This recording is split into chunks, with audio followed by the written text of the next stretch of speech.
Ici le quart. Une flotte fantôme qui change de pavillon du jour au lendemain, un client qu'on n'a pas vérifié à temps. Dans la grande plaisance, ce qu'on ignore finit toujours par coûter cher. Chaque matin, le quart vous donne les 5 minutes essentielles sur les sanctions internationales, la conformité maritime et la géopolitique pour que vous avanciez en connaissance de cause. Voici le briefing du jour. Tour de horizon.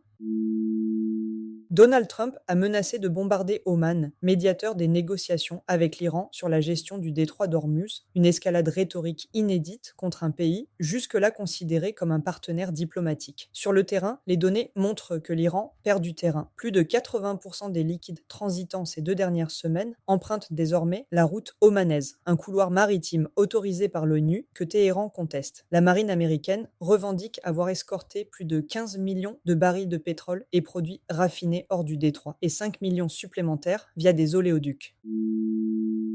Le secrétaire au Trésor américain Scott Bessent tiendra demain, lundi, une conférence de presse à 14 heures, heure de Washington, pour détailler les sanctions les plus dures de l'histoire contre l'Iran, affirmant que cette mesure va faire s'effondrer ce régime. À la veille de l'annonce, Téhéran a dénoncé une souveraineté extraterritoriale américaine, rejetant par avance la légitimité de sanctions visant les pays continuant de commercer avec l'Iran.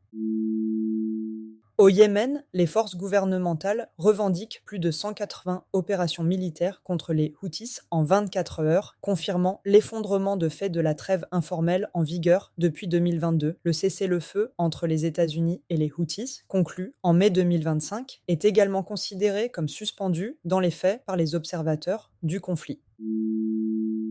Candidat plongé.